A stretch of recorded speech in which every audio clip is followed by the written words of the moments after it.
नमस्कार, स्वागत है आप सभी का सत्याग्रह में और मैं हूं हेमंत भट्ट। आप हमारे साथ सत्याग्रह की जो यात्रा कर रहे हैं बिहार विधानसभा चुनाव की यात्रा है और इस विधानसभा चुनाव में हम बहुत सारे लोगों से बात कर रहे हैं। हम किसानों से बात कर रहे हैं, जो राजनीतिक विशेषज्ञ हैं हम उनसे बात कर रहे हैं, हम डॉक्टर से बात कर रहे हैं और ये प्रयास कर रहे हैं कि इन सारे लोगों से मिल करके हम जान पाएँ कि बिहार में चलने वाला चुनाव किस तरफ धीरे धीरे करके आगे बढ़ रहा है और बिहार में चुनाव की क्या परिस्थितियाँ हैं। इस समय हमारे साथ में एक शर्मा जी हैं, हम शर्मा जी से उनका परिचय जानने का प्रयास करेंगे। लेकिन आप अगर सत्याग्रह से जुड़े हुए हैं, सत्याग्रह का ये विशेष कार्यक्रम देख रहे हैं तो न्यूज़ में बने रहने के लिए चैनल को सब्सक्राइब करें और बने रहें हमारे साथ। सर, स्वागत है आपका सत्याग्रह में। मैं अरविंद प्रसाद उर्फ अरविंद कुमार शर्मा जी। भारतीय वायुसेना से मैं 2020 में 37 साल की सेवा के बाद रिटायर किया वारंट ऑफिसर के रैंक से। जी। उसके बाद मेरी इच्छा थी कि इस लोकतंत्र में लोक के लिए मैं क्या करूं और दिनकर की उस पंक्ति को मैं साकार करना चाहता था कि जो तटस्थ है समय लिखेगा उनका भी इतिहास, और इसलिए मैंने जन सेवा का माध्यम चुना। लेकिन 2021 में जो मेरे लिए जो दल मिला उस वक्त कांग्रेस थी।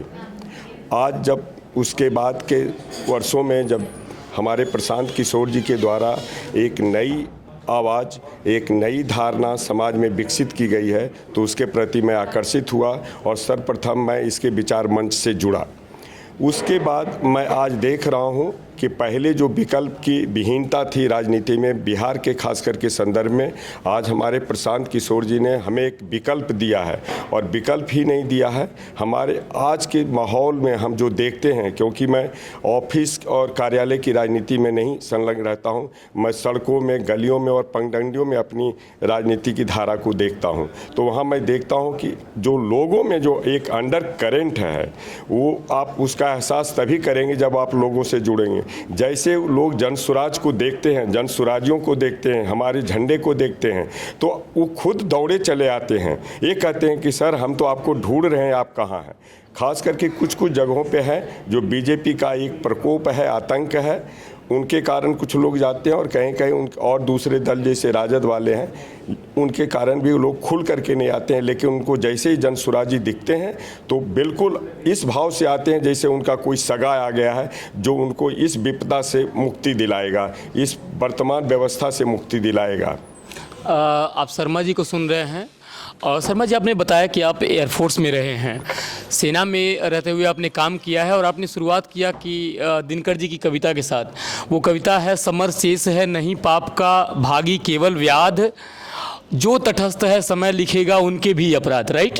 तो वो कविता के बारे में बता रहे थे और ये सेना में है, अपनी बातें रख रहे हैं, समाज के बारे में किस प्रकार से जनसुराज काम कर रहा है उसके बारे में बता रहे हैं। और ये बता रहे हैं कि जब वो ग्राउंड पे जा रहे हैं तो लोग किस तरह की उनसे बातचीत कर रहे हैं, ऐसा बता रहे हैं आप।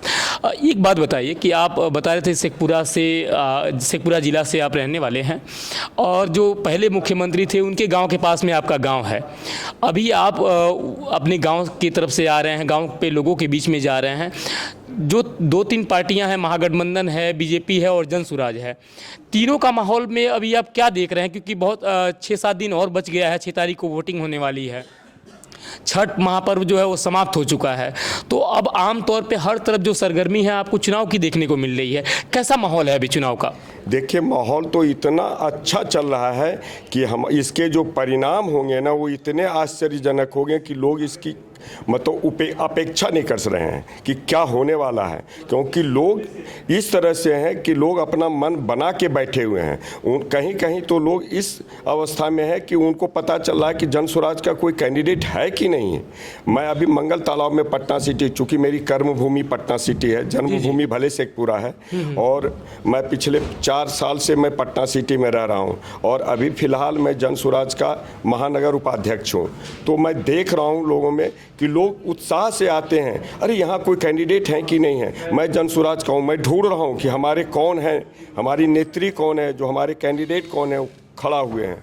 तो इस तरह की चीज़ें जब दिखती है ना तो बहुत ही संतोष मिलता है और अपने हृदय को एक संतुष्टि मिलती है कि भैया देखो ऐसे लोग हैं, क्योंकि लोग उकता चुके हैं इस व्यवस्था से। पहला का 15 साल लालू जी का 2005 तक और उसके बाद बीजेपी का, इन लोगों ने एक दूसरे को दिखा करके शासन किया और इस दिखावे में हिंदुओं को मुसलमानों का डर, मुसलमानों को हिंदुओं का डर। दूसरा चीज़, राजद में शुरुआती दौर में जो राजनीति रही, अगड़ा के विरोध की राजनीति रही और बाद में उन्होंने सिमटते सिमटते से परिवारवाद पर चले गए और उस परिवारवाद में जंगल राज की परिकल्पना, अस्त व्यस्त कानून व्यवस्था, सारा कुछ इन्वॉल्व था। बिहार में सब कुछ चौपट हो गया था, कोई भी व्यक्ति बिहार वापस आना नहीं चाहता था, ज़मीनी सच्चाई थी। लेकिन जब उनको दिखा करके बीजेपी वाले जब आए सत्ता में तो इनका भी रहा कि बस बिहार के लोगों को मूर्ख बनाया जाए और इनको ये बताया जाए कि देखो मुझे वोट नहीं दोगे तो ये राजद वाले आ जाएंगे। और यही हालत है कि अब जब प्रशांत किशोर जी ने उनकी ऐसी हालत पतली कर दी है कि अब वो छटपटा रहे हैं, बौखलाहट में हैं और उनके कुछ बयान ऐसे आ रहे हैं बौखलाहट में जिसकी उम्मीद की जा सकती है राजनीति के गलियारे में। जी, आप सुन पा रहे हैं, बहुत धारा प्रवाह वाणी के साथ ये लगातार बता रहे हैं अलग अलग मुद्दों को और बता रहे हैं कि ग्राउंड पे क्या चल रहा है, ग्राउंड पे लोग क्या सोच रहे हैं, आवाम जो है वो क्या सोच रही है और आवाम की ये सारी बातें आप लगातार सत्याग्रह पे देख रहे हैं। शर्मा जी, एक बात बताइए, आपने पूरा अपना जो जीवन है उसके बारे में बताया। आपने बताया कि प्रशांत किशोर जी और जन सुराज का जो अभी अभियान चल रहा है वो किस तरीके का चल रहा है। जब हम आरजेडी से बात करते हैं या बीजेपी से बात कर रहे होते हैं तो बीजेपी कहती है कि हमारी जो लड़ाई है, जो एनडीए है, वो कहता है कि हमारी लड़ाई जो है वो महागठबंधन से है।